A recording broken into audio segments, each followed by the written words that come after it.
Bismillahirrahmanirrahim. Jina langu naitwa Mariam Ali Mbwambo kutokea kampuni ya SMH Rail Tanzania yenye makao makuu yake huko nchini Malaysia, Kuala Lumpur.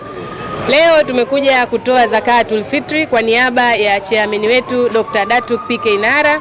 Zoezi hili limekuwa likifanyika kila mwaka ambapo tunakuja kwa ajili ya kuwapiga tafu kina mama ambao hawajiwezi na walemavu, lakini pia na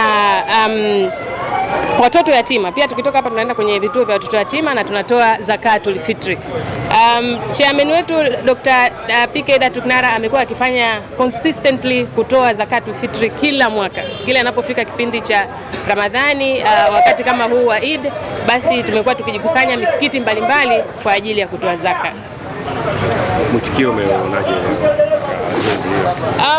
Mwitikio ni mkubwa kwa sababu kama kwa mfano hapa msikiti huo hapo tumeacha watu karibia 1000, na tukitoka hapo tunaenda kwenye misikiti mingine ambayo sio chini ya 3 au 5, na pia kule tukifika kwa sababu wana taarifa pia wanakuwa sio chini ya 500, 600 kila msikiti tunaoenda.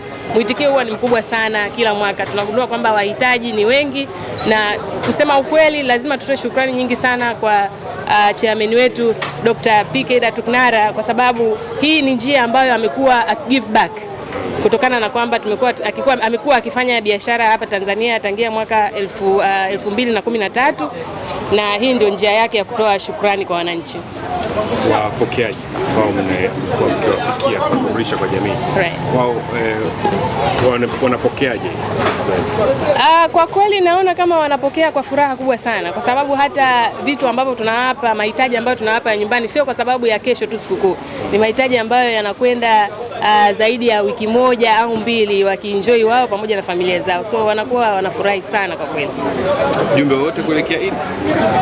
Kwa kweli mimi niwatakie Eid Mubaraka, muenjoy na familia zenu, na tunawashukuru kwa kuja, na nyinyi mmekuwa mkitusupport sana waandishi wa habari, na pia tunatoa wito kwa watu wengine, watu binafsi, makampuni binafsi kutoa zakatul fitri. Kutoa ni moyo, basi jazakallahu kheri. Kiujumla mmefikia watu wangapi kwenye zoezi la leo? Kwenye zoezi la leo hapa peke yake kama nilivyosema ni watu 1000, lakini tunategemea kufikia watu kuanzia 3000 mpaka 3500 mpaka 4000.